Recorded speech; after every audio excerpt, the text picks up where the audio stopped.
I hear 1, 1, 1, 1, 5, 5, 5, 5, 4, 4. Can I get a 3, 3, 3, 3 Y's? Radio to the man in the blue coat. Very good looking. Talking about the ladies. Without a lady. It's almost a form of taxation without representation, but hey, what are you going to do? Yep. That's the gimmick.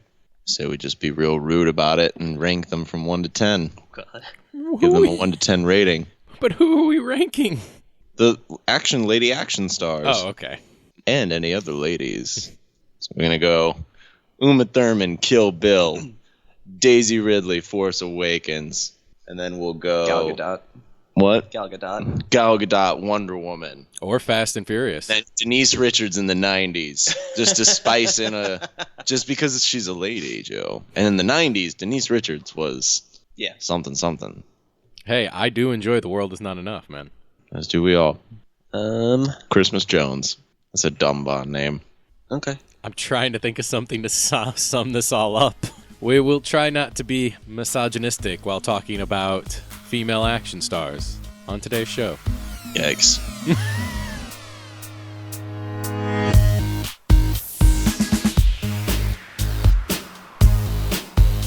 Welcome to Three Wise Radio, a podcast where we talk about movies, video games, comic books, TV, technology, the internet, and pretty much everything else media-related. My name is Joe Greller.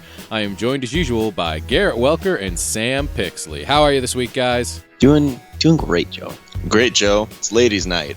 Ladies' night. Ready to party.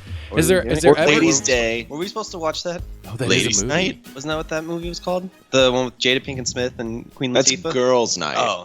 You're right. And We supposed to watch that? I think it's making a decent amount of money. It looked okay. Like, as far as, like, it looked like a 90s comedy. Speaking of ladies, Atomic Blonde is out in theaters right now, and we'll be taking a look at female action stars on today's show. We'll also have Matthew Reed, our July Cosplayer of the Month, stop by. But first and foremost, let's get to some headlines this week, starting with the biggest scandal and story of the week, Mustache-Gate. That is correct.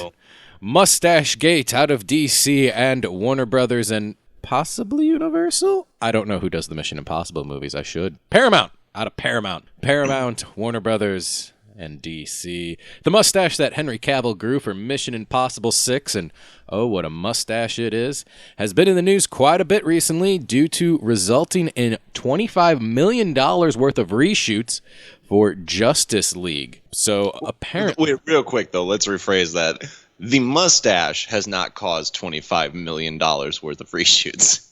No. But the mustache is worth $25 million. People do insure their bodies. Yeah. Oh, yeah. College athletes like You insure can their get arms. facial hair insured, though. I feel like you can, not for that amount, but I'm sure there's someone out there who at some point has had their facial hair insured for some reason. Because you can get your hair insured even on the top of your head. Not to pull a movie versus here, but let's go off on a wild tangent immediately into the show. Perfect.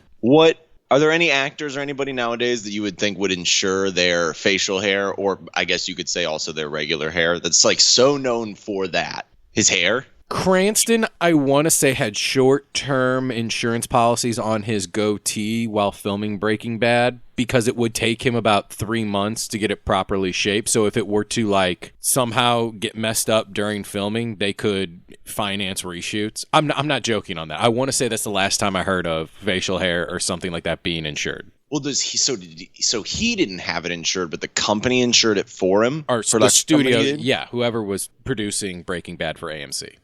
See, that's so weird because I get like sports stars insuring their bodies because like that's their tool, that's their mechanism. But when an actor does it for some reason, it's the same thing. But when an actor does it, it just seems so much more vain. A little, well, yes, it's completely looks. It has nothing to do with performing a job. Yeah, but it does. But it is performing the job. I mean, well, here's the thing: Superman is in these reshoots. This is the first time we've even heard of Superman being on set in the entire Justice League movie, other than like Cavill working out here and there in pre-production. And posting pictures of a Superman shirt. Yes. But he never posted anything from set. He never talked about anything from set. And now they're talking about, in these research, you're going to have to digitally remove this mustache because he's constantly jumping back and forth between MI6 and Justice League. And apparently his character, they're like, all will be revealed when you see Mission Impossible 6, but his character has to have a mustache. Right, because you would think the smart thing, unless there's like a serious mustache interrogation scene or something, like just shave the mustache and put on a fake. Right. Like, but they're like, nope, it has to be real. I hope there's a scene in Mission Impossible where they like try and pull the mustache out. It's like, yep, it's a real mustache. You know, that might be what it is. But even if that's the case, film that scene real quick. Yeah. Well, I guess it's different companies, so they don't have to, like, DC is on Universal's time or however that works out, or whoever the companies are. So apparently DC is on I think it's Paramount's time. However, because he's contractually obligated to be Superman for a set number of films and years, they have the power on any film he's on. Like, you have free time, you got to go. You got to come back and do reshoots. I hate to say it again, but like we talked about either last week or 2 weeks ago, the DCEU is essentially the worst parts of Entourage again. Yeah. Like, this could be an episode of Entourage. You're right. Henry, you got to shave off your mustache. I can't. And then they end up at a pool party. And you know, there's agents on the phone yelling at each other about it and cursing each other out.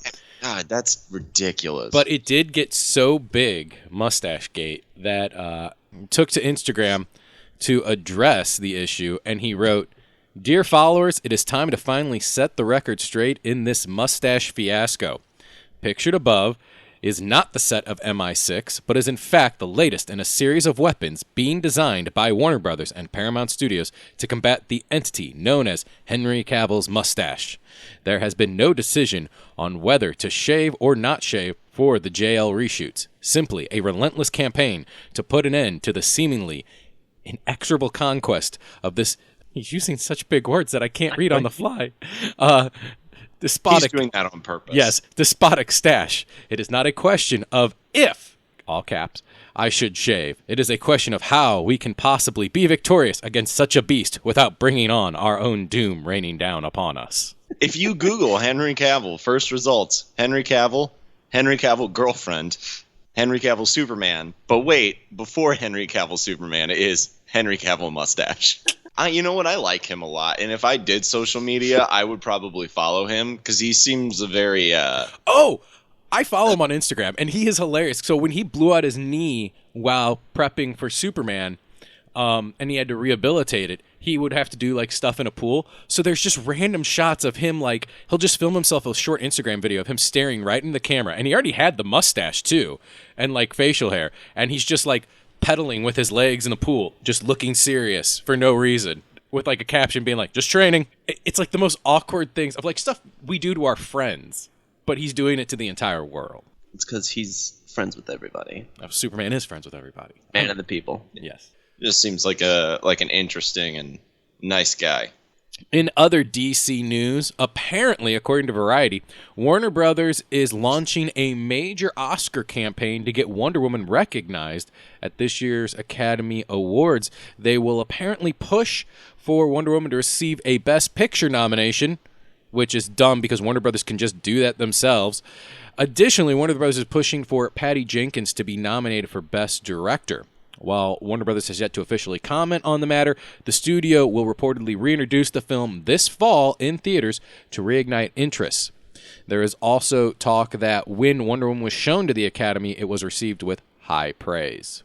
So Wonder Woman is possibly vying for the first comic book film to be nominated for Best Picture, as well as a Best Director nominee. Do you think this is just, with all the other comic books to come forward? Don't talk about, I mean, we can, but as of right now, let's focus on not whether this should be, but is it compared to the ones in the past, like Dark Knight or Civil War or other ones that we've talked about, there possibly being Oscar buzz around? I feel like Best Director would be fine. I don't think this would. I just don't feel like this is a good choice for Best Picture though. Yeah, I mean, honestly, if it weren't the buzz of the first female superhero getting a big successful movie and the first female director to be making like, I can't remember how much money, like she broke like all records. Yes, I don't think that it would it would just be like Civil War, where like this should be nominated, and then we sit on this podcast and we're like, if something's going to be nominated, it's this. I don't think it would really have like all that much clout about it. I mean, because if you compare this to the last movie we talked about that should get nominated with Logan, like Logan should get nominated over this. yeah.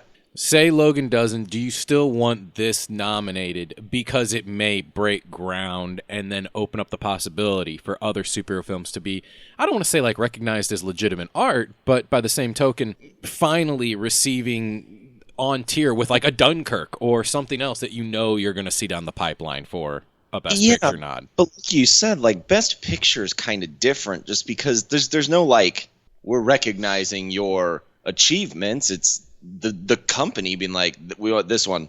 Yeah, as far as nominations go, That's the only one where like the production companies, that it almost becomes like a Royal Rumble wrestling match where they pick their like gladiator and throw him in the ring. That's the only one that's almost like, I don't want to say competitive, but you pick which movie you think is best to try and win. Yeah. And so I guess what they're doing more for the buzz of that is to see if there is enough buzz that they're willing to give up their.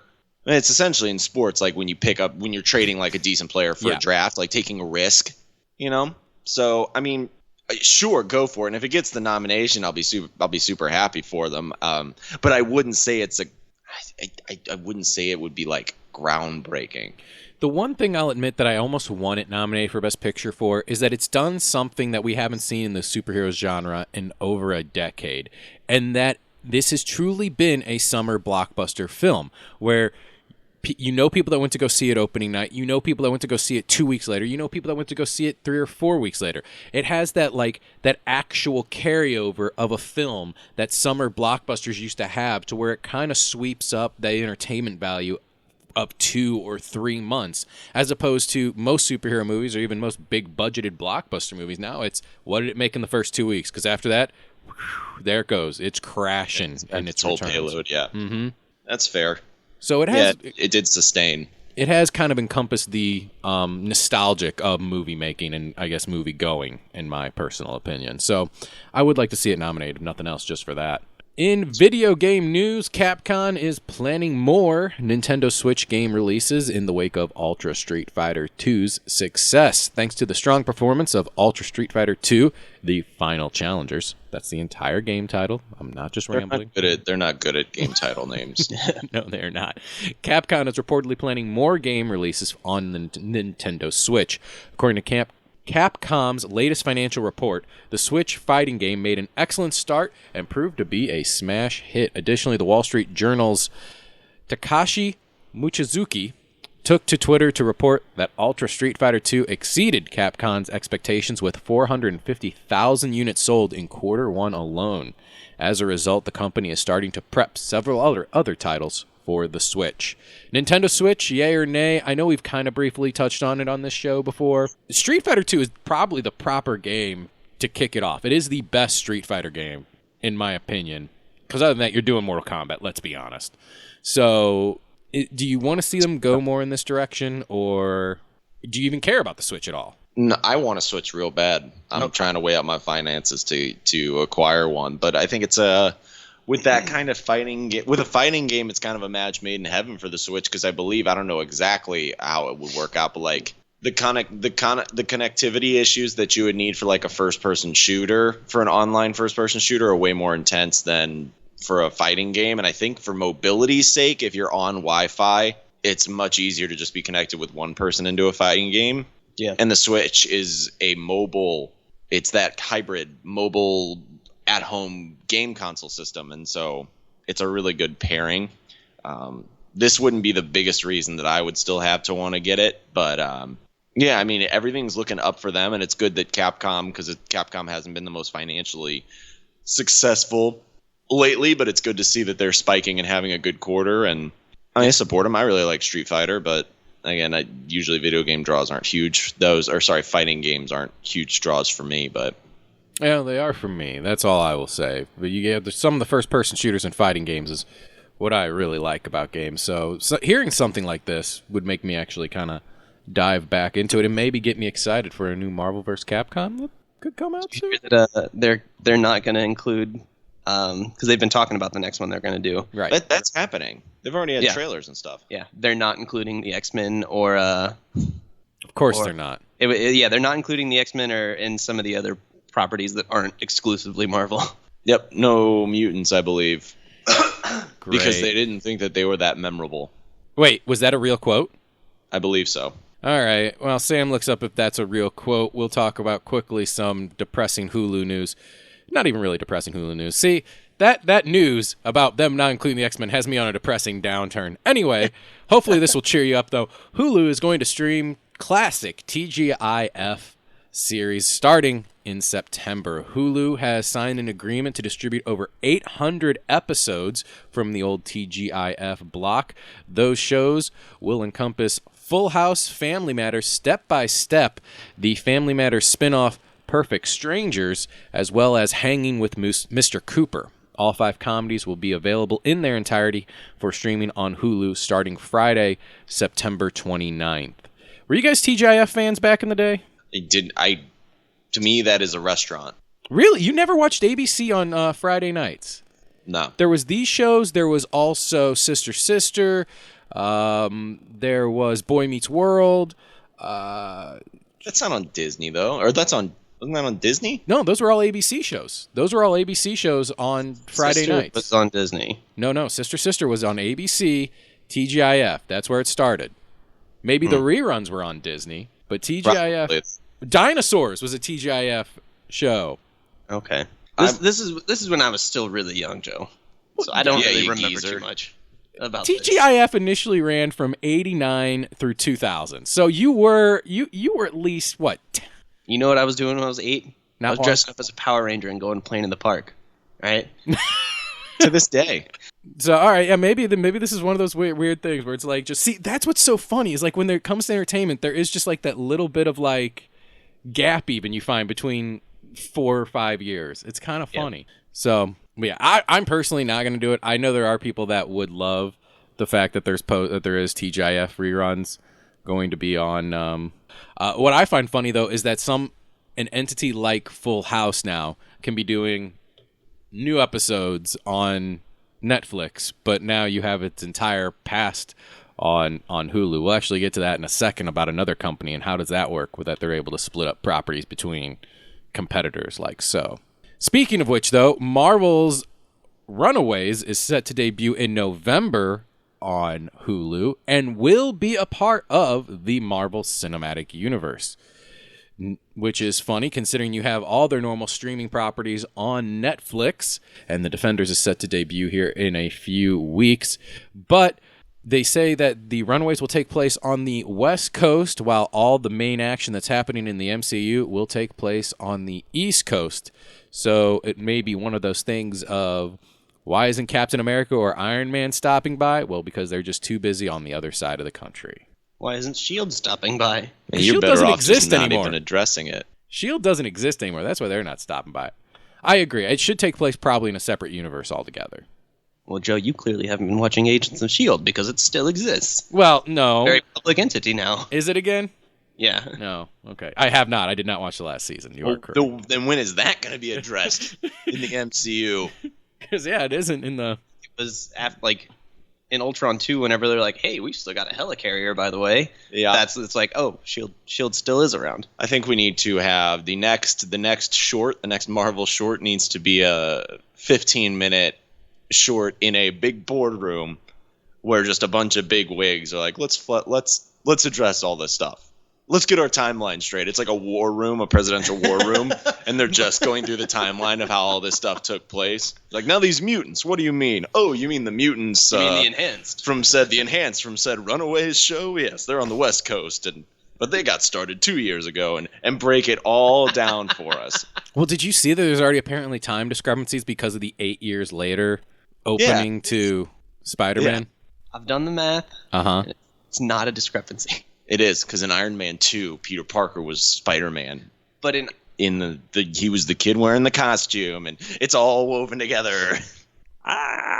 No, it is true. Actually, where the discrepancy comes in is during Civil War, which Homecoming takes place right after Civil War. The Vision says Tony Stark has been Iron Man for 8 years, and then it jumps another 8 years from the original. But then it's also 8 years from the Avengers attack, from the Chitauri Avengers attack in the Avengers to Homecoming. So those timelines don't make sense because he didn't. It wasn't like 6 months that Iron Man 1 took place to Avengers. Thanos has obviously been messing with the time discrepancy. Actually, the MCU's been doing that for years. They've been just slowly pushing back. I mean, let's not forget, when the Punisher was introduced, he was a Vietnam War vet. The Punisher has not aged. Well, he has aged gracefully, but he is no longer a Vietnam War vet. So They're apparently turning him into the new War Machine in the comics. I'm okay with that. That actually makes a lot of sense. Yeah. Oh, he's going to kill so many more people. Yes, he is. But the thing is, I don't have a problem with the timeline as long as you stop trying to make it. Stop telling me 8 years later. Like, if you don't tell me, that's fine. I don't care. There was no point to that. I can just get my head put it together in a way that makes things suitable. But when you're like, this took place, like, we're going to start getting 24 where we got like the exact time and date stamps showing up before each movie. Stop trying to fix it because it ain't broke. I do have the X-Men quote, Joe, if you're ready. I am ready, yes. So in talking to an executive, they did say that obviously licensing is a problem that they will not get into. But the third reason behind is obviously the popularity of characters. Say X is someone we had to get in there. A lot of fans wanted to see X characters, so we brought them back. Then we talked about Marvel very closely about their future roadmap and what's going to happen. And he explained, your modern Marvel fan, maybe they don't even remember the X-Men characters, but they know some of the Guardian characters of Black Panther. You know what I mean? Captain Marvel may seem like a strange pick, but she's super awesome. She fits the story. We're trying to take everything into account and choose the best characters. I mean, honestly, as long as they have Wolverine, I don't care. They don't. I don't think though. And you won't have Deadpool, who was in the last one too. In terms of notoriety, Wolverine is still Marvel's third biggest. Probably. I would say third most well-known. Probably. Maybe even second. Maybe more than Captain America. Spidey's America number one, for sure. Yeah, they'll argue, though, that Iron Man and Captain America now are probably bigger than Wolverine. I'm not saying they're right. I'm saying they'll argue that. No, you might be right then, yeah. But still, he's in top 5 at least. Yeah, for sure. Oh, yes, there is no question. That's a booty answer, man. In franchise news, Bond 25 has been announced, according to Variety, but we have no clue on anything else about it. The news has slowly been leaking this week that James Bond number 25 will debut in 2019, marking the longest, tying it for the second longest hiatus in the franchise. It will be released on November 8th, 2019. That is all we have. No word yet on whether Daniel Craig will be back, but they did say that he might, and then they said that he won't be. Also, no word on who will be directing it yet. We have some frontrunners, but we have no actual names yet. So it sounded like there had been almost a 2-year gap from the last Bond, and they were like, we got to put out some Bond news. Let's put out some Bond news. We don't have any news to put out. Well, let's just make stuff up. I heard a rumor that the next Bond, like Bond 25, will not, if like it's not going to feature Craig, it's going to feature one of the previous. They're all going to maybe be dead by the time this, unless it's Brosnan or Dalton. Dalton could potentially do it because that dude did not age. He aged. Now he's aged. No, he aged to like. Did he age now? Yes, he's aged again. Let me take a look because in Shaun of the Dead, but that was also like 10, 15 years ago too. But he looked really good. You talking about Hot Fuzz? Or is he in Shaun of the Dead too? I know he's in Hot Fuzz for sure. Hot Fuzz. Okay. Yeah. But you're right. He does look great in Hot Fuzz. Well, he looked great in oh crap, what's that show you just watched? It's all the sci-fi horror stuff. Is it on TGIF? Penny Dreadful. He's in Penny Dreadful. Oh, he is in Penny Dreadful. He looked okay, but he is older now. What if they brought Sean Connery back for one last Bond? He's the one who I'm scared is going to be dead. Moore's already croaked, and you know that Connery is next. Connery's living on pure spite, Joe. I don't know what you're talking about. Spite for the world. I hate this world so much I will not leave it. I believe Connery's not gonna come back. If they didn't want Connery for Skyfall, which is what that character was supposed to be, when it was written, the Caretaker was written for Connery. That's why he's an old Scottishman taking care of the Bond estate. If Connery didn't come back for that, if Connery didn't come back for Indiana Jones 4, which he talked about, Connery's not coming back, even if he's still alive and kicking for Bond 25. There was talk that Barbara Broccoli, remember how Idris Elba was too street? But there was talk from Barbara Broccoli that Bond could be a lady, possibly, in the next installment after the Doctor Who franchise has now gone in that direction. A lady Bond does Lara not work. I'm open to a Lady 00 agent. If you want to do a spin-off film, I'm completely fine with it. Like, if you want to have This Follows 009, and it is a Lady 00 agent within the same world, same rules apply, and they happen to have a similar personality to Bond, I'm completely fine with it. I actually think that's a great way to launch a female character in this universe. And that's fine. And you could do the same thing. Recast her after every, 10 years. And just keep it going. That's fine. I mean... You could have the same side character, same everything. I mean, Bond is a very... I mean, I don't know if you'd agree with this, but Bond is a very childish character. Like, he appeals to the little boy in all of us, that he's like this really cool guy that's really swaggy, and regardless of the situation, he can get any lady that he wants because he's just so charming and powerful. And I just don't think that translates that well to a lady. To a lady.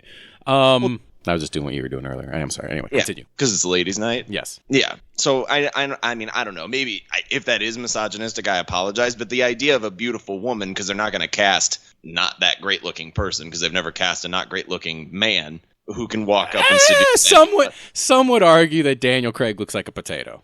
Daniel Craig's body does not look like a potato. True. Could be arguably Butterface, but we don't know.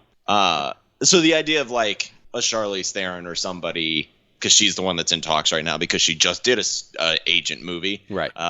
Her walking up and seducing anybody. I'm like, yeah, you're Charlize Theron and that's a guy. Absolutely. It's not a problem. You don't even have to be clever. They literally made fun of that with you in Arrested Development, where you were mentally challenged and a man just fell in love with you. Yes. So yes. It's no, you're right. Part, which is a huge part of Bond. The seducing part. You are right, because men are much more willing to be like, oh, you're hot, yeah. You are right. The seducing part's just going to be her walking up to people, even if it's not Charlize Theron, and just being like, hi, want to go to bed? I had an appointment, a doctor's appointment I had to get to, but yeah, I'll cancel it. Let's go. I have secret plans, but if you don't mind me just keep letting you keep them. That whole aspect is out the window. There's a great scene from Russia with Love where Bond is seducing the Russian agent and getting all the information out of there while they're in bed together. I feel like it would just be reversed, where there would be no seduction. It would just be she's on top of him just asking questions, and almost be like he has truth serum in him, being like, the plans are in the briefcase. They're underneath the church. I'm supposed to meet him at 7 o'clock. It almost becomes a spoof then, because... Yep. It's an SNL wow, that was easy. So than it is anything else. Yep. Unless they find some way to do a twist where instead they find a lady that does the Sean Connery style, where it's arguably sexual assault. So you have arguably female rape, a female raping a man. They would have to get a Ronda Rousey or someone who just strong arms these men. Is it wrong I'd watch that? No. Okay. Because you watched it when Sean Connery did it. That's correct. So our problem with the female Bond is not what people think. It's not because they can't do the action. It's because you take out one of the most iconic aspects of the character, which is the seduction technique, and that just won't work for the reversal of the sexes. Right. And honestly, that's what he is. Take that aspect of Bond out, and it's Jason Bourne. It's any other. It's John Wick. The art of seduction, and that element is a super important part of Bond. That's what makes him Bond. Yeah. It's the only thing that makes him unique. I mean, he's a Brit. You are absolutely right. You're absolutely right, 100%. Speaking of female action stars, a newly reported John Wick shared universe is taking off with a ballerina thriller supposed to launch within the John Wick universe. Lionsgate has scooped up a female lead spec script called Ballerina that is apparently set to be used to launch a possible John Wick spin-off film. This is according to The Hollywood Reporter. Lionsgate reportedly beat out Warner Brothers and Universal for the rights to Ballerina by companies that I'm not even going to try to pronounce their name because they look Russian. So there is not a lot of details on the movie itself. It was written by 23-year-old Shay Hayton and is currently working as an assistant writer for Robert Downey Jr.'s production company, Team Downey. So, Production company name. Why didn't you just call it Team Iron Man? Just go because all he the didn't way. want to be too on the nose. But yeah, it's open to John Wick, because this is what we talked about. We talked about if you're going to do something of John Wick, do it as other assassins or other people. So you're open to this. Absolutely. Yeah. Because it works. It doesn't taint the John Wick name. And why does it work? The hotel. Correct. Because culture. There's a culture and there's a history and there's a minds and there's like an overall feel to that universe that can be fleshed out. And if it doesn't work out, that's fine. It has nothing to do with the John Wick movies and won't taint them. So I think this is one group that I would argue is definitely asking for a universe that you also don't have to interweave at all. No. Yeah. Not correct. Maybe you call it something better than like the Wickverse. But Only if you can call it the Wickverse if you have a movie named Candle at some point. maybe. Or just call it the Hotel Assassin universe. Actually, that one would work as well. We're going to have Matthew Reed coming up a little bit later. We're also going to be talking some female assassins, or action stars. But we will also dive into some HBO news next. Watch as I gaze into my crystal ball. I see in your future. Three Wise Radio. In a segment Sam and Garrett have branded HOBO, we're going to talk about HBO and all the news they've been making this week. It's pronounced HOBO. HOBO? What is that, French? What's the hubbub about hobo? No, it's just there's no double O in HBO. Okay, well, we'll work our way up the totem pole. Starting with HBO has announced a 5-part miniseries about Chernobyl, starring Jared Harris, who played Moriarty in Game of Shadows. He was also in Mad Men, and most recently in The Crown. He will play a Russian Soviet scientist chosen by the Kremlin to investigate the 1986 nuclear disaster. The series has been described as a tale of lies and cowardice, of courage and conviction, of human failure and of human nobility. That is a long-winded tagline for Chernobyl itself. Where this gets a little shaky is it's being written by Craig Mazin, who wrote The Huntsman Winter's War, and will be directed by Joan Ronick, directed some Breaking Bad episodes. So you have a Breaking Bad director directing The Huntsman Winter's War. I did not see Winter's War, so It's on HBO, so you can watch it. Anytime.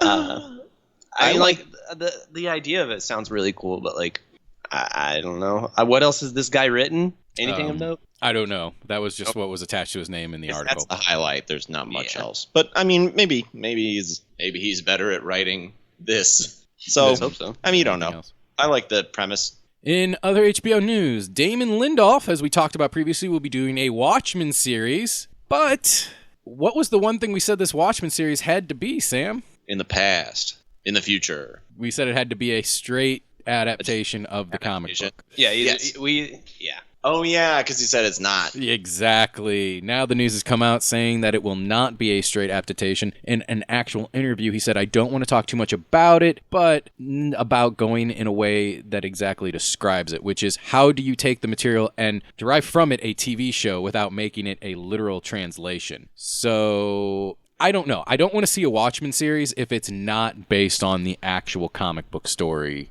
itself, or if it's just loosely based on it. Wasn't our other option either it had to be like a direct adaptation or it had to focus on the previous Watchmen? Yeah, the Yeah. original Watchmen and how that kind of broke apart. So I mean, like that's still viable. It And still maybe is. it's still too early that he can't talk about it. Probably. I just don't have a lot of faith that that's where they're going with it. No, me neither. I think they're going to update it like I was originally thinking. And maybe you might, because remember, you have Night Owl that's actually based off not Night Owl.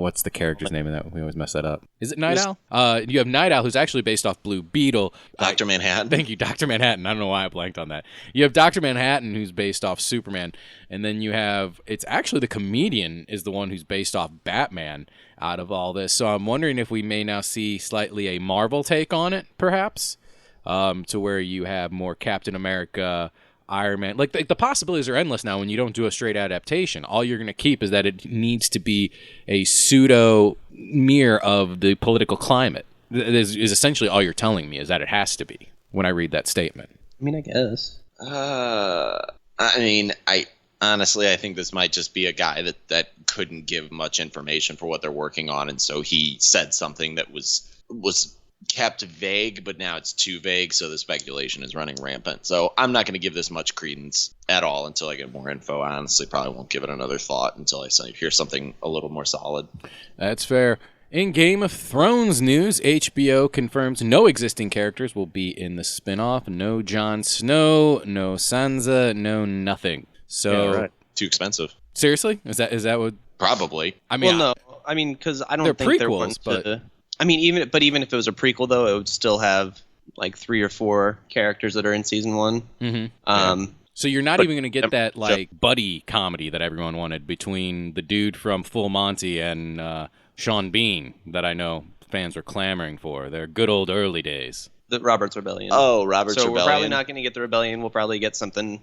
See, that's how layman put it. The only thing that I would be worried about them doing is, and my apologies to you, Joe, for not being as well versed, is if they were to do like a Fall of Valyria. You don't want them to do that? I don't want them to do that, because I think that also, like, if anybody's going to dictate what that, because it's all about the mystery of like, how did they build these things? Like, what were they in the past that was so hyper advanced before it all fell? That, like, that's what George R.R. Martin should dictate, that, because that, I think that gives, there's a lot of mystique to that, and that would really draw away from the rest of the series if we did find that out.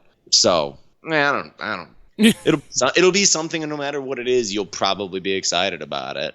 Are you I mean, now knowing that it has no existing characters, you're not even going to see some of those. Are you still excited about it? Yeah, because they leave a lot of open-ended things that are interesting parts of the universe that you could touch on. Like, there's not many things, unless they do like how the Maesters became Maesters. Like, there's tons of interesting stuff that's still left to mystery, but that's also just the nature of the nature of like fantasy stories is that everybody has heard of things or doesn't know things because there's not great record keeping and stuff like that. So it leaves it open-ended for that reason. Yeah, I mean, like, even in Tolkien's world, like, there's still stuff that he intentionally didn't explain or like didn't go into detail on or anything. So finally, the big HBO story coming out this week. The showrunners for Game of Thrones, David Benioff and D.B. Weiss, it was announced that they will do a new show called Confederate,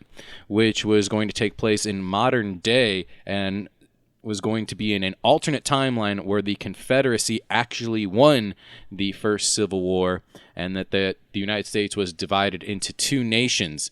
And the series is going to take place in present day with the events leading up to the Third American Civil War. And it's been getting a lot of backlash recently. HBO's president recently made an announcement saying that they rolled out the idea and the series in the wrong way, stating that we should have been more tactical when it came to a sensitive topic like slavery. And now there's people that's even talking about how they're going to boycott it, possibly, if it actually gets to TV, which is kind of funny when you think about how big Game of Thrones is by these showrunners. And I will argue that it's these 2 guys more than oh my God, I'm blanking on his name. Help me out here.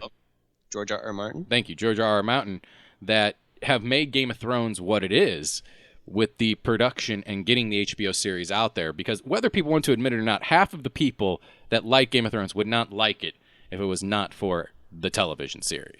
You are wildly underestimating the amount of people that were introduced to were introduced to Game of Thrones because of the show. wildly underestimating. It's got to be way higher than that. I would say it's 75%. Yeah, even fair.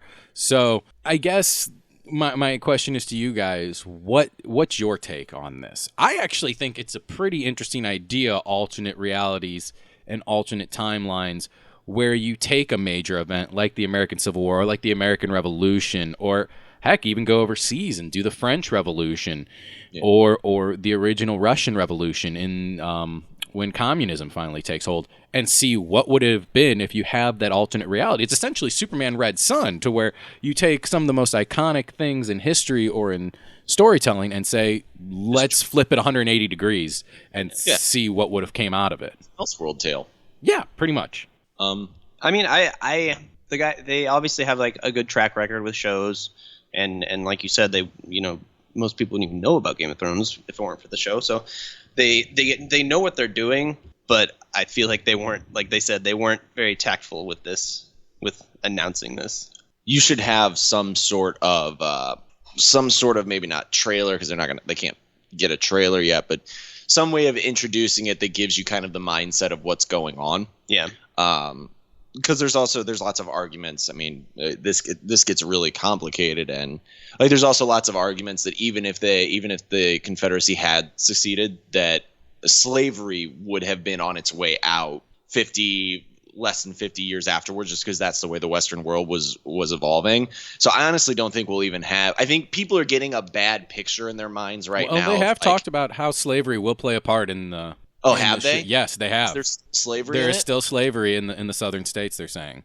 See, and that's getting the biggest blowback. Because that to me, okay, then that's a mistake. I need to do more research, because I was under the impression that there actually wouldn't be slavery, and it would be something else, just like a divide of like other principles and things like that would cause a bigger rift. But if there's still slavery, that seems historically it's historically unlikely, and also I was more looking forward to potentially the pair, like more of a gray area. Whereas if you just have the Confederacy that's just still has slaves in the modern world, like, yes, obviously they are bad guys. No, I agree with you, Sam, 100%. This is going to sound weird, but to me, it's not about also how you avoid the PR problem that this show is already having. It's that isn't even made, by the way. There's a pilot script out there, and it has a release date of 2019, but they haven't even begun filming or casting yet. So here's how you avoid the PR nightmare. And actually, I think it would be a good back and forth. Some of the problem they have is that these are two white guys doing the script for the show. So they're worried about how African Americans will be portrayed in the actual show itself. I think you get some of the writers from Dear White People on the show. And even if it's kind of a creative mess, you at least get those opposing viewpoints, and you have that voice written into the episode. You don't throw off what the showrunner's plans are for the show itself, but it's like any other type of show. You have the showrunner's overarching, like, okay, here's what this episode's going to entail, but all the dialogue and all the action sequences that are done in that is done by the actual writer itself. So you have writers from other properties that you can kind of share the voice. And I choose Dear White People because from the movie and the episodes I've seen of the Netflix series, it's been one of the better, I'm trying to figure out the right word for it. It's just like racial, educational entertainment that's been out there. It's not just been like in your face for in your face sake. It's actually told a story. And the movie itself was extremely entertaining and actually told a very good story indirectly of the kind of like the on-campus riots that happened in the South when people went into blackface in the Halloween parties that were going on down there in the early 2000s. I mean, also, who's to say that that these guys aren't getting that input? Correct. I mean, I'm sure they're not just like, I wonder what this would have been like. I'm sure they're asking people and doing research. But I mean, it's too early to tell, and obviously it's a sensitive subject. So, I mean, yeah, the biggest part of this is how HBO, which is known as just like this amazing company that doesn't really make many mistakes, how they mishandled this. Right. How they probably should have been a little more prepared. Everything else just seems like not really big news yet. But I mean, they've got a good track record and they've got a good budget behind them. This could be a really interesting show. I mean, Man in the High Tower is very successful, and that's a similar concept. Absolutely. Yeah. So I like the idea. I'll have to see how it how it plays out. I'm just positive that people are still concerned that when they're getting a mental image of what this show is going to be, it's going to be like slaves in the South is like ladies in their like antebellum dresses. Oh, and like, yeah. It's not going to be modern day, and that is going to be really jarring. And I don't think that that's exactly what's going to happen. I don't know. We got to hear more info. I don't know what's going to happen either. But I will say this: there's one thing I've always praised Game of Thrones for. It's the production and how they're able to film, and these two guys for writing and creating the story that they did. So I have faith in it, and I'm not even a Game of Thrones fan, and I have faith in it. Action stars coming up a little bit later, but next, our interview with our July Cosplayer of the Month, Matthew Reed. My mom says I shouldn't listen to Three Lies Radio, but I do it anyways. Well, July is just wrapped up, which means it is time for another Cosplayer of the Month segment. And our July Cosplayer of the Month is none other than Matthew Reed from Chicago, Illinois, who is joining us live now in studio. Matthew, how are you this week? Oh my God, Matthew, that's me. I'm doing great. I'm doing great. I'm tired. I'm tuckered out, but I'm doing pretty good. All right. Thanks for joining us this week. We've been posting your pictures all month long, from the Joker to Dr. Horrible to Iron Man to Hannibal Lecter. You have a wide range of characters that you like to go cosplay as. So I guess my first question is, how do you pick and choose which ones you want to do? Like, I guess, what's the narrowing down process? Oh, man. Well, first of all, the narrowing... I have a lot of characters that I want to do. It's an interesting combination of whether or not I have the means to do them at that particular time, and whether or not I'm able to get my shit together enough. Actually, how blue can we work on this? I should probably ask you. Okay. You can go blue. All right, good. Live your life. I really should have asked that first, but it's too late now. Hey, it's almost become a staple in these interviews. It gets asked almost immediately. Rad. All right, Perfect. awesome. Yeah, it's just a matter of how much time you have to do it. The Iron Man cosplays are probably the ones that took me the longest amount of time, just in terms of physical construction. Sure. And there are a lot of people who do Iron Man cosplays now, and I've got to call out a couple of really great prop makers and fabricators over at the Replica Props Forum. It's actually where I got a lot of the files that I used in order to construct those. Heligak and a couple of other crafters too. It's gotten a lot more approachable, but it's just a matter of having the time available to do it, because when you're making Iron Man cosplay, most people nowadays use something called Papakura, which is a 3D modeling program. And then they print out the design, literally trace it onto foam, cut it out with X-Acto knives, a process that is not nearly as painstaking as it sounds. It's actually much worse. And and then they hot glue it all together. Which is why you can tell. The joke is you can tell a cosplayer by the hot glue burns. We all know the sting of a hot glue gun. Every single one of us. And there are even like the really, really simple ones, which I don't know if I sent you this one, but I did kind of a throwaway Bateman American Psycho cosplay, which was just because I did an interview, or I didn't do it. It was an interview. It was a job interview, and I happened to be wearing a suit. And I made the mistake of posting a photo on social media. Never do that, by the way. Social media is just the worst, says the guy who has like way too much time, spends way too much time on social media.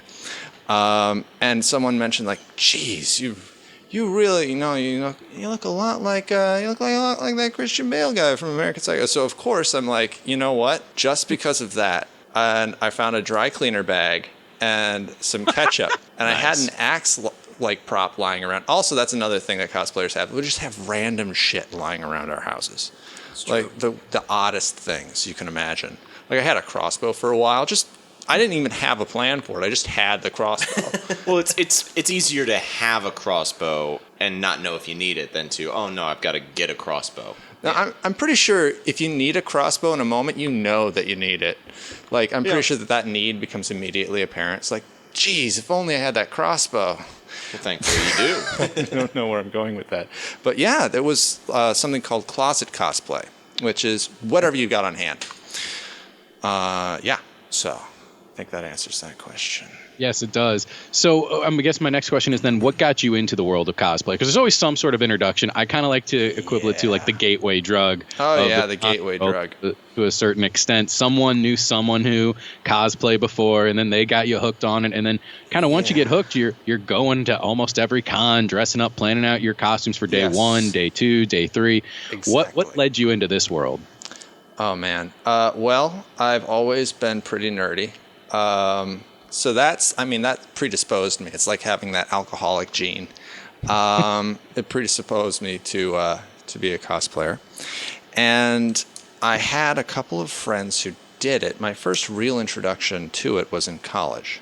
For a while there, and this was the weirdest thing, I was a member of a club over at St. Xavier University called the KeyCon Student Club, which is basically an Asian, East Asian pop culture fan club, which is just Weeaboo Central is really what it was. Beautiful.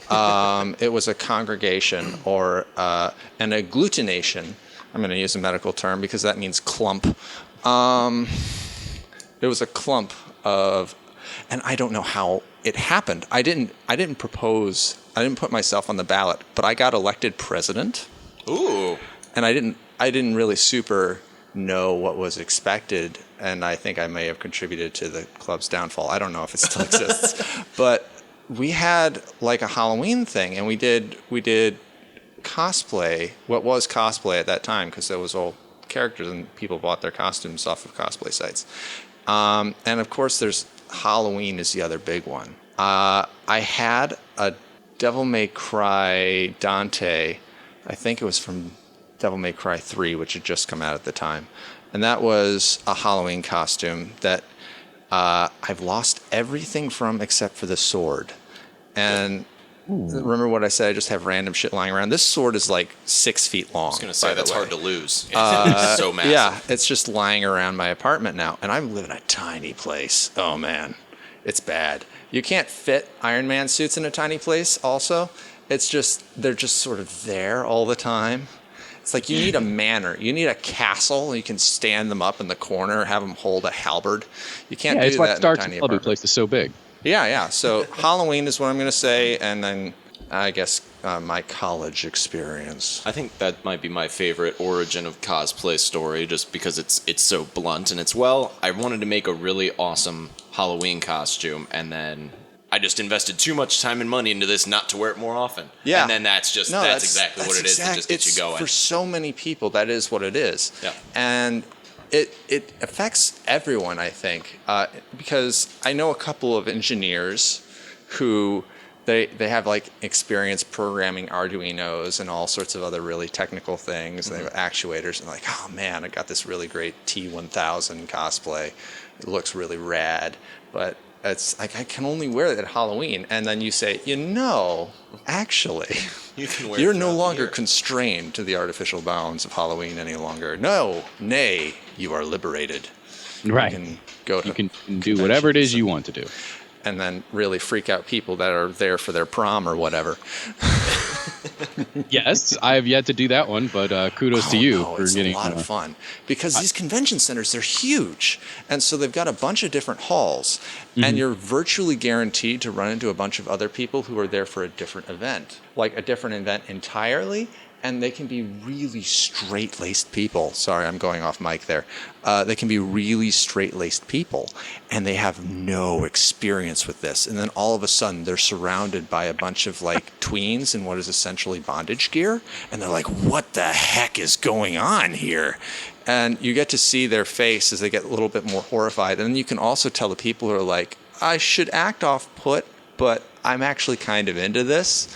Sure. It seems like they're having more fun than I am. Oh, yeah, absolutely. And then there are the people that corner you after, and they're like, let's take photos.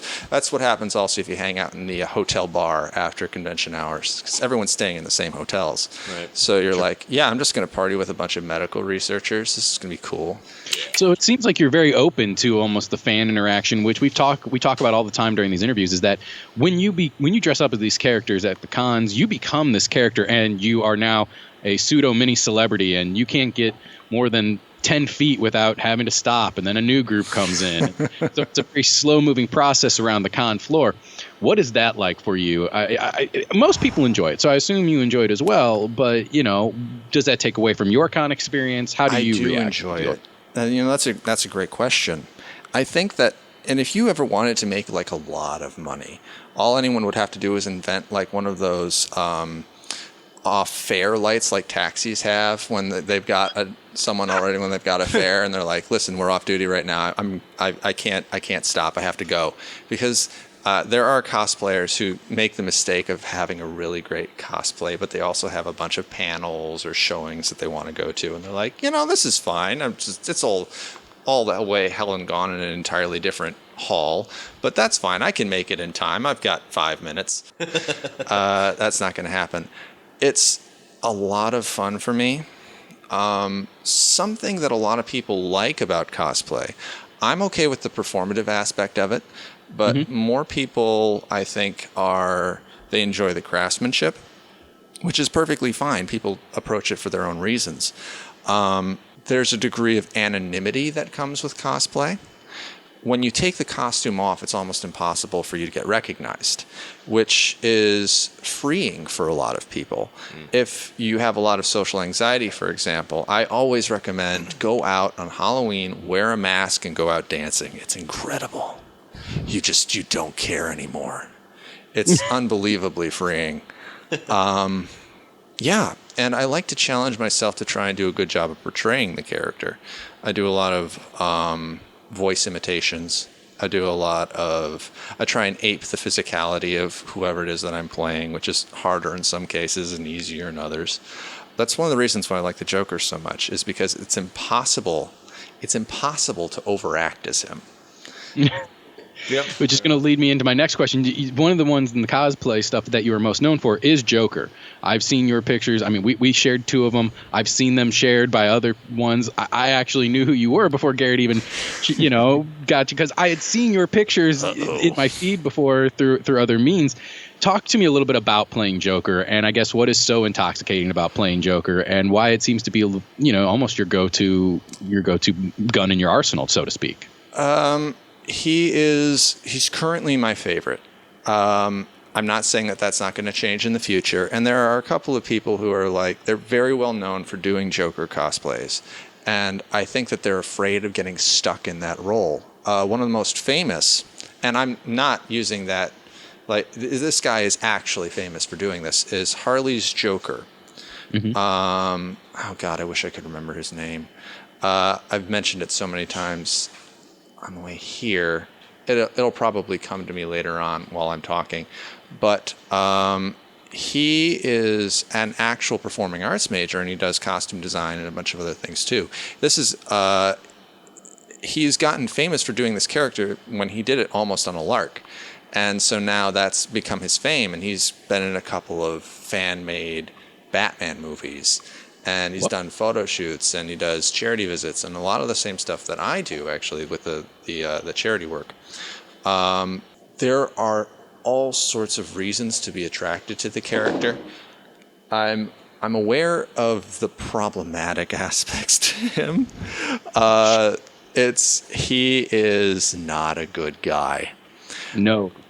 Which is why I try to focus mostly on the Mark Hamill version of the character from the Tim Gunniverse, the DC animated universe, which I think is a lot of people's, especially in our generation's, introduction to the character. Yeah.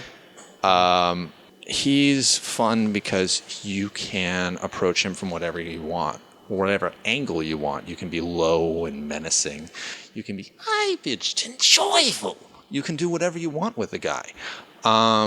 Which is great. It's fun to be able to do whatever take you want with him. It keeps him from getting stale. And I have a lot in common with the guy too, which I don't know if I should say that, because he is yeah. I mean, the joke that I don't know if it's a joke so much as sort of ominous foreshadowing, but according to the DC Online database, the main continuity Joker is actually 6 feet 5 inches tall. And I'm 6 feet 5 inches tall. He's got green eyes. I've got green eyes. He weighs 185 pounds. I weigh 185 pounds. He's left-handed. I'm left-handed. And my actual initials are MJR, which is an acronym for Mr. J. Wow. Yeah. There you go. Close enough for me. I count it. It makes you more nervous than anything else. Yeah, I'm sure that there's nothing to that, though. I'm sure that's just a coincidence. Coincidence is. Yeah, lots. Yeah. Let's not put So- the pieces of the puzzle together. Right. My last question then is with encompassing the Joker cosplay is, do you ever run into like a child or whatever who might be scared of you, or do you run into a child who wants to take you out or something? Oh, when man. because you become this real life version of almost to them. So Yeah, I encounter a lot of all of those. And there are, because I do a fair amount of charity work as the character. In fact, I think I have a thing on my Instagram, which I know you guys shared the link to, where I did a Make-A-Wish Foundation yes, event back in Maggie Daley Park in Millennium Park in Chicago. And it was very participation based, but there are things that you learn how to do when you do this kind of volunteer work around small children that will minimize how scary you are. One thing that you're supposed to do is you're supposed to minimize your profile. So you try and make yourself as small as possible. It's kind of tough for me because I'm a gangly dude. Another is to make them the scary one, so you hide from them. And that is very encouraging. Another is to give them something to hold. So I have a couple of Joker cards that I hand out, or they can hold my staff when we stop and take photos. It's true. Kids sometimes are scared of you, but the reactions that you get from those that are honestly, earnestly into it are enormous and hugely gratifying. Which is, it's rewarding. It's a lot of fun. that's great. So what is on the horizon for you? What costumes can we look forward to in the near future, seeing you out and about at different cons? Well, there was a Spike Spiegel that was on the docket for this year. I wanted to meet with Stephen Bloom, who is the voice actor for Spike Spiegel, at C2E2, and then there was an accident involving some RIT dye. So I'm going to have to, there's no coming back from that, unless I want to go as a Rorschach version of the character, which I don't think I could sell that one. That is something I'd like to come back to. There are a couple of really big, audacious ones I'm very tempted to do. A la carte is something that I've been considering for a while. There's been, and it's a very good adaptation actually, a adaptation on Netflix, an animated version of Castlevania, which just came out. It's pretty good. And I've always wanted to do a Sephiroth and that's my 14-year-old weeaboo coming out. That's a deep cut. That's bringing it back. But it's very, the amount of construction required for that is very intimidating. And I would also say, if you think that you're going to save money by making a cosplay yourself, oh, honey. No. You better know what you're doing if you're gonna do Oh, well, even the materials are incredibly expensive. That duster alone that he wears, that's a lot of pleather. And even pleather, not just leather, is expensive by the yard. You end up spending a lot of money.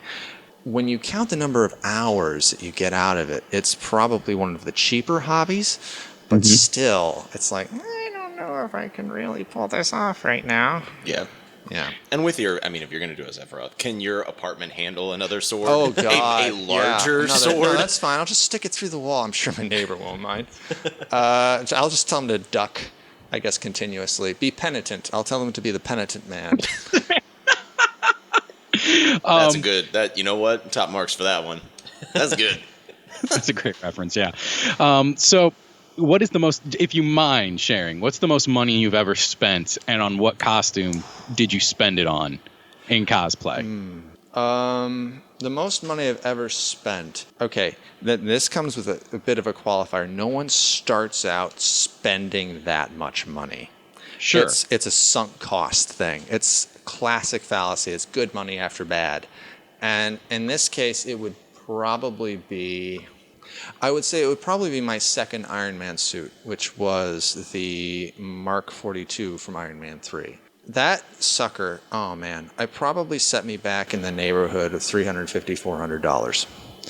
And it wasn't the raw materials so much as, well, first of all, I had the bright idea that I was going to use Duplicolor automotive paint, which produces a great color, by the way. It's if you're going to produce a high quality product, you probably do need automotive lacquer. The issue is that the application for that is very, very strict. You have to follow the instructions exactly. Like when they say you can't apply it over a certain humidity, don't do it. You're going to have to redo the whole thing. Oh no. Ask me how I know that.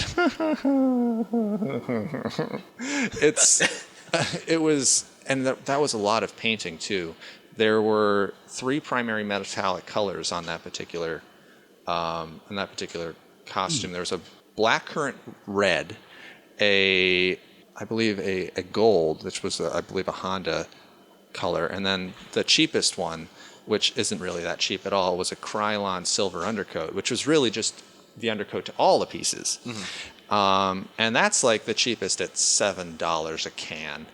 And you just end up having to spend more and more money on little increments and little purchases. And you go to Home Depot, and every single time you go to Home Depot, you get a little bit more of a sinking feeling. You're like, oh man, this is quicksand. I'm getting buried in this. I'm losing the forest for the trees right now. Sure. But at the end of the day, you're still making something, and I think that counts for a lot. Yeah. You have the benefit of the process, and it's hugely cathartic in its own way too, in the same way that a lot of really mind-numbing things can be cathartic. So at least there's that as a consolation prize. And that is a good one to have, actually. So we always like to do this with our cosplayers of the month. A lot of the photographs that we shared were from the con floors for the most part. But do you have your own personal photographer? Because we do know that photography is a large part of the cosplaying community, and we always like to have our cosplayers show their photographers some love, because without them, we wouldn't have any pictures to show of you. Oh, yeah. No, I have a couple of photographers that I've worked with in the past. The guy who first came up to me and said that, maybe you'd be interested in doing a shoot with me is Anthony Camastro, who is a photographer who operates out of Joliet. And he is a very chill guy, just a decent dude. I actually went to his birthday party. We hang out on occasion. He has a couple of photo shoots and art expos that he does every once in a while. There was one over at Maggie's not too long ago that I did go to. That was a lot of fun. And so he's a quality guy. I've worked with David Comiskey of Comiskey Candids Productions, DJ Tam, who's a guy that a lot of people know, or I should say DT Jam, because that's his online handle. Let me think, who else? Road Salt Photo. I've done a couple of photo shoots with him. Felipe Paiva.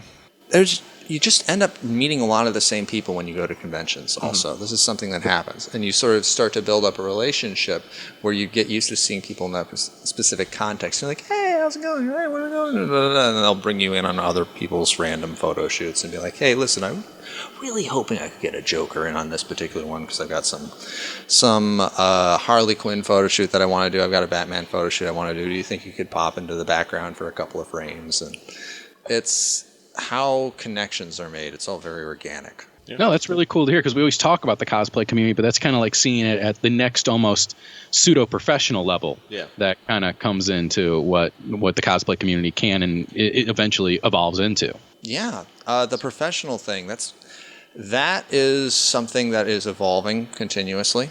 There is a market now for people who make their own props. There are people who have Patreons and they have sponsors, and I know a couple of people who do panels for various people, Arta Wigs, usually a variety of different...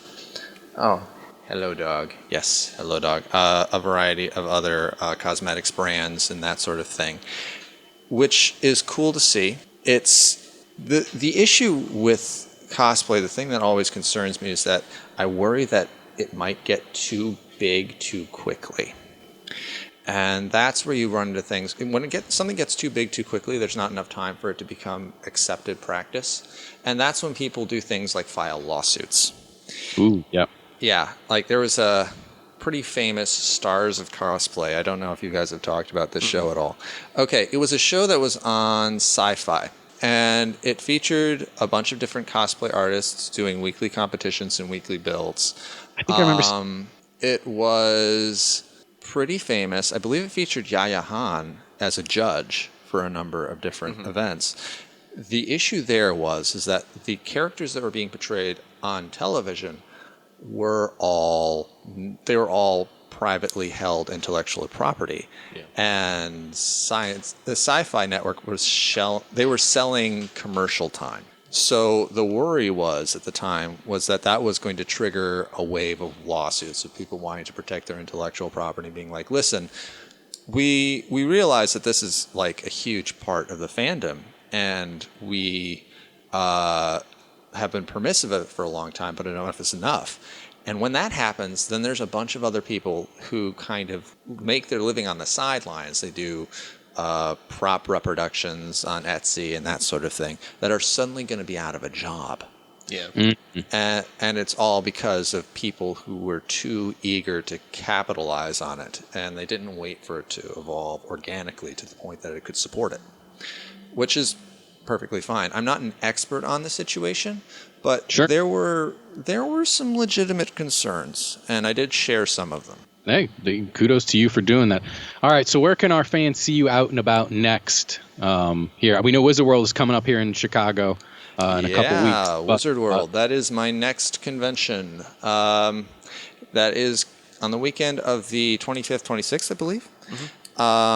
It's going to be out at the Donald J. Stevens Convention Center out in Rosemont, and it's going to be a grand old time, so come on down.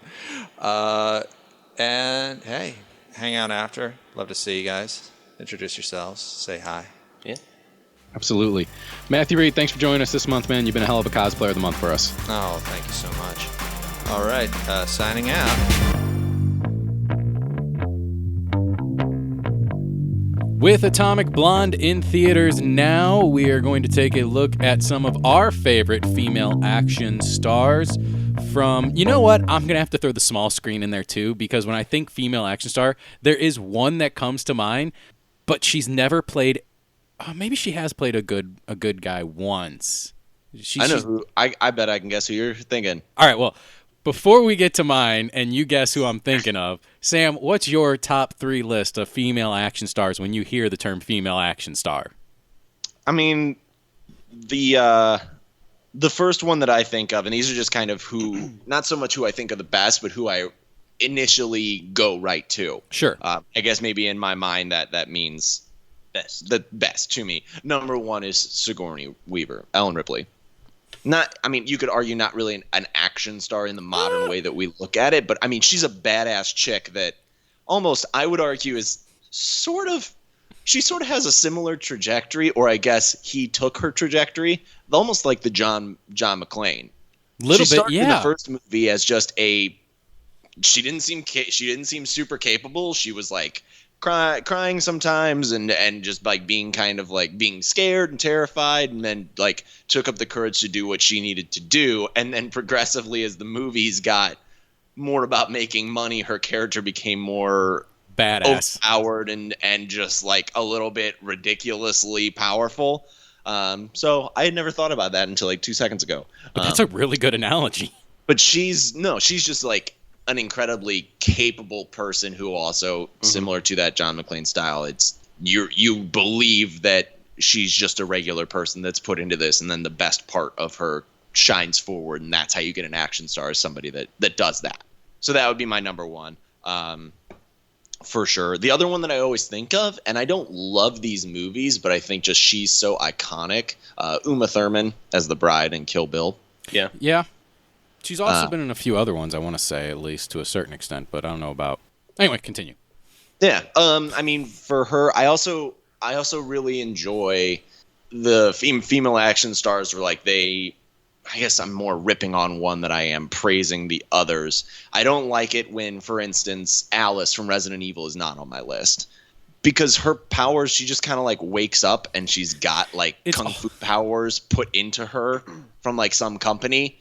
So I like the idea of somebody that kind of trains and fights through everything and just boosts themselves up and becomes what they are, instead of just having like a almost Trinity moment of like, oh, I know kung fu. I just happen to be Trinity. So I wouldn't put either of them on my list. But I always thought that she physically really embodied that role really well and just really owned it and was just a powerful presence on the camera, or on screen rather, not so much on the camera. Yeah, I could buy that. Buy that 100%. So she gets my nod on that one. All right.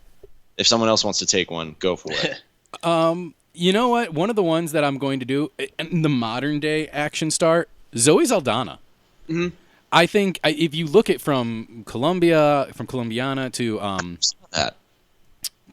even just Guardians of the Galaxy, The Losers, she's always playing a high-flying, like intense, in-your-face person who really doesn't need the groups that she's with to a certain extent. She's more successful because she's in those groups, but she could do any character that she plays in one of these type films. You could see having a solo act going forward, kind of like the Wolverine type deal with the X-Men, to where it's like, I'm actually very curious about just who you are, and you're kicking major butt. So when I think the term of like modern day female action stars, or even just modern day action stars in general, she's one of the first people that always comes to mind. So not Angelina Jolie? Not Angelina Jolie, no. Actually, after our last talks about her, I'm moving her more in the director category than in the actual actress category. She's done a pretty good job directing as well. Have you heard that story about what she did this past week? No, but let's go on another tangent. So apparently, and I got to make sure, I'm not going to check my sources, but I believe this is accurate because I read it. Apparently, she's casting children for this doesn't even sound real, but she's casting children for a movie and I can't remember which country it is, but it's a third world country, and she's giving kids money and then taking it away to see what their emotional response is. I have not heard this at all. Well, if so, you are not an action star. You are a horrible person. Are you sure this is a real story? I hope so. I hope not. I'm Googling Angelina Jolie takes money from kids. All right. While you Google that. What's your second one, Joe? I'm actually going to go with kind of an older lady in this sense, Sharon Stone. If you go in from the action star, from like, think about her as kind of like the villain from Total Recall. You think about her as the hero in The Quick and the Dead. There's even some of her earlier films like The Specialist, where she kind of goes teaming up with Sylvester Stallone. Who is this? Sharon Stone. Oh, yeah. And then you even go in the villain side to where she does some stuff in Catwoman, or she kind of disappeared for a little bit, but she was always very physical in her roles very early on in her career, and was also able to, portray that kind of intense moment. Kind of what I was just talking about with Zoe Saldana. It was like she was that of the 90s. If you needed a badass chick to star in your main role, you got Sharon Stone. It seemed like she even did, most recently, it was a Canadian show, but a show called Agent X, where she played the vice president, who was a former hitman. So yeah, it was only aired in Canada. It was done by TNT. It didn't air in the United States, but it was a 10-episode series about 2 years ago. So interesting. Yeah. And then my final one, Sam, you said you could guess who it is. Who do you think my third female action star is? Maggie Q. Yes. Yeah. Yes, it is La Femme Nikita herself. Maggie Q. Even when she first got my attention in Live Free or Die Hard, where she's just beating the crap out of Bruce Willis, almost for no apparent reason, and because he's the good guy and she's the bad guy. Yes, but then it was fun to see her kind of flip into that good guy role. Look, Nikita is a really good show that was only on for 4 seasons on the CW. If you just need to waste like a month of like relaxing television, I highly recommend checking that out. I know I'm praising CW again. It seems like I do at least once a month, but it was a really good show, and it was a really fun show. And Maggie Q kind of has that body type of she can just go in and you believe that she can take out a room full of people and then kind of secretly slink out. Like, yeah, that's definitely that's definitely kind of seems to be what the overall challenge of that role is. Because women are generally a little bit smaller than men, and it's being able to take ownership of a role and have like the presence of body to be able to make it believable that you would take out like all these individuals. And Maggie Q, she did it. She also did it in Balls of Fury.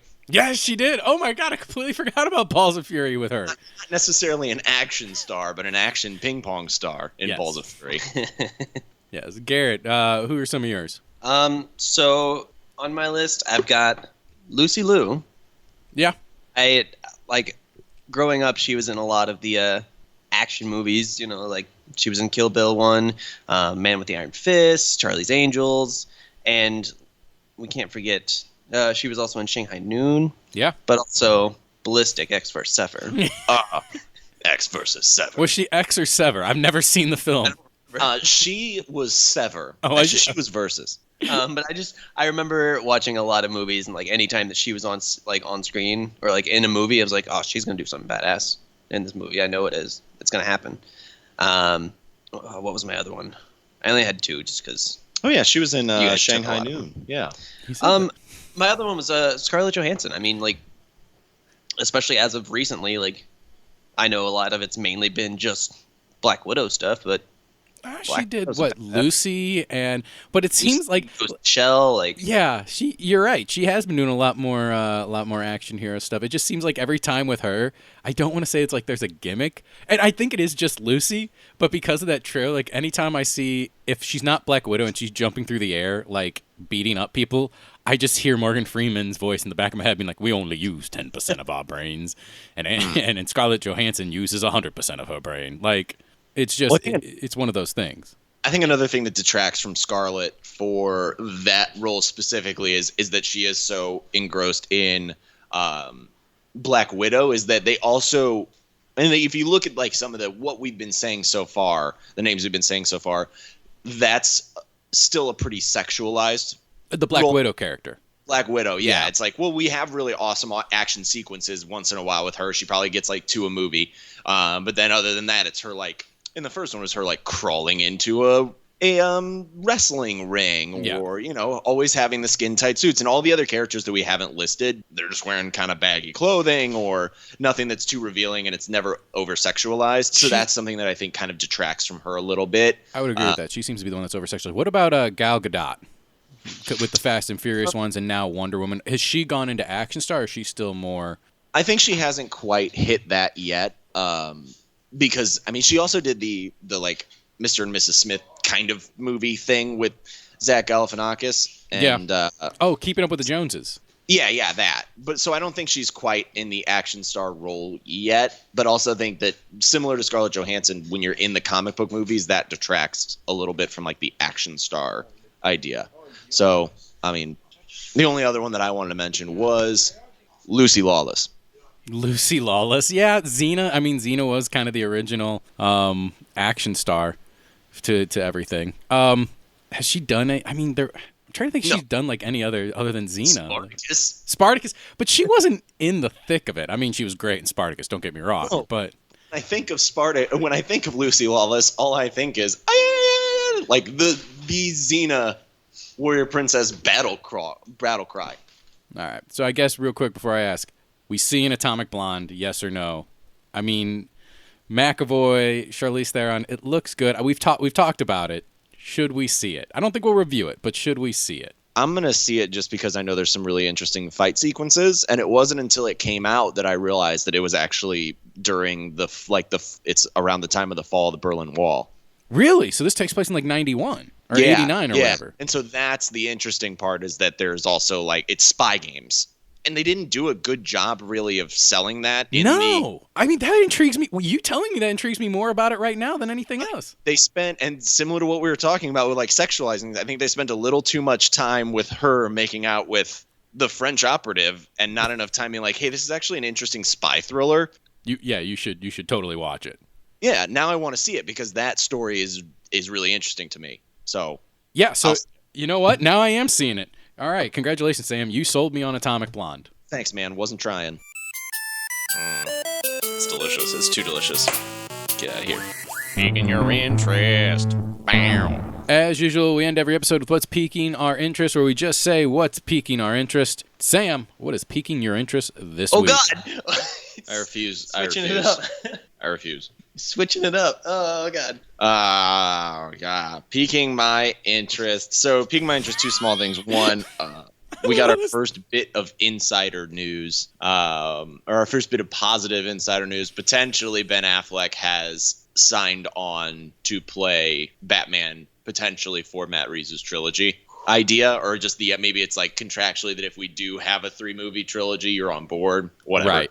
We're not going to know anything, but it was nice to see a piece of news that was potentially positive, even though it's all wildly speculative. Yeah. Anywho, piquing my interest the most was, so there's that new Marvel comic coming out that's Marvel like 1 million BC. Yeah, I saw that. And it's about all the some heroes and different iterations of them. And I thought it was pretty lame until I saw that they had Ghost Rider riding a woolly mammoth. What? And that is his helm out. Tell me that's what you like about this, because that sounds awesome. That's what's got my interest peaked. The rest of it is like, it's like Phoenix, Iron Fist, Phoenix and Iron Fist and Black Panther and characters that are all you just have them put whatever Doctor animal Strange. they're portraying on. Well, Strange is Agamotto. Yeah. And then Odin is in it, but he's using the hammer. So a lot of the ideas are kind of like, this is dumb. You're just throwing a similar character into that. But having Ghost Rider on a woolly mammoth is awesome. Because whoever thought of that was like, can we do Ghost Rider riding a woolly mammoth? Yes.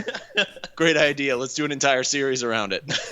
Garrett, I didn't mean to throw you off earlier by choosing Sam first. I just wanted to keep you on your toes. What's piquing your interest this week? What's piquing my interest? It's not a positive piquing my interest. No. What's piquing my interest is the Emoji Movie and how it's made enough that they're making a sequel.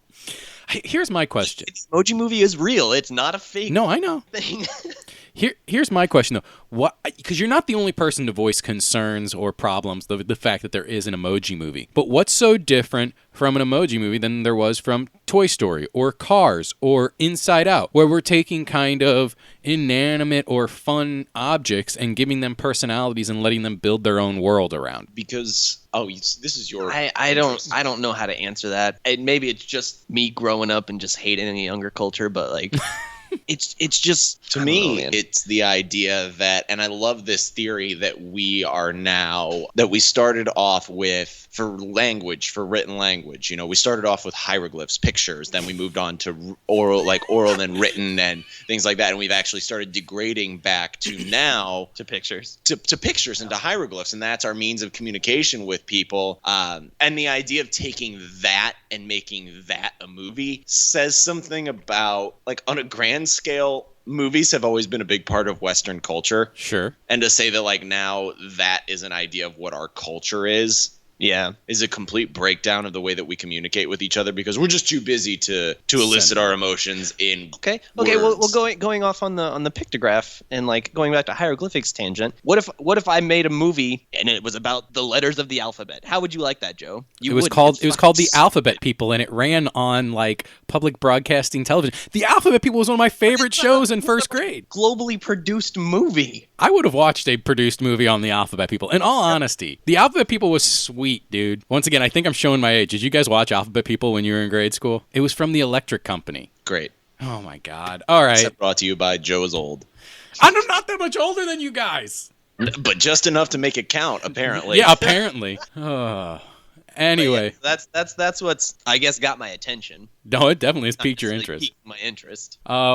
What's piquing my interest, since I'm so old, I thought I'd choose an old-setting TV show. Debuting on Amazon next week is The Last Tycoon, starring Kelsey Grammer and Matthew Bomer, from, I believe, Suits? No, not Suits. He was in a USA show. I can't think of which one. But it's basically Mad Men for the 1930s MGM Universal movie studios that were around back in the day, and how, once you hit the 40s and the 50s, the movie industry changes movie industries, when sound first came in, you had actors under individual contracts with studios, much like you have players under individual contracts with teams. So you would trade out a leading man to another studio, so you may be able to get a leading woman for a different picture or a different director. And it was a very different way Hollywood operated back in the time, but they operated behind the screen of the ultimate party, to where Hollywood did no wrong, and it was the most beautiful people and the most lavish parties, and everything was hunky-dory.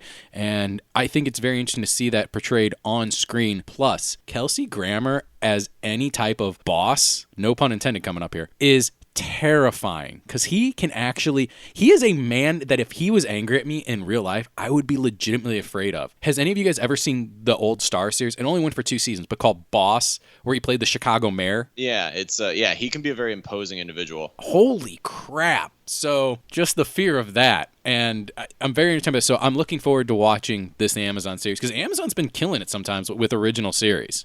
Yeah. In my personal opinion. They're few and far between, but they have some, in my opinion, that, like Man in the High Castle, it stands right up there with all the top Netflix shows, in my personal opinion. All right. So that is what is piquing my interest this week. But hey, maybe Star Wars is piquing your interest, or just bad movies, or, whether a new movie is out is piquing your interest. You can check out many different podcasts that are friends of our show, such as Beyond the Blast Doors, Movie Versus, or Good Bad, or Bad Bad, all friends of our show. August 5th is next week, so we'll roll into the month of August and debut a brand new Cosplayer of the Month. Also, you know what? We don't have a plan for next week, so maybe we'll figure something out. You know what we haven't done in a while, guys? We haven't taken a history through time in a while. And I believe there is another installment we still have to get out of our Three Wise Loves, what is now the 2000. We'll take a look at it. We'll figure something out. There's possibility of that coming in the future as well. So be on the lookout. Lots of things coming from Three Wise Radio. We'll see you next week. Three Wise Radio is a production of Three Wise Media. For more information, check us out on Facebook.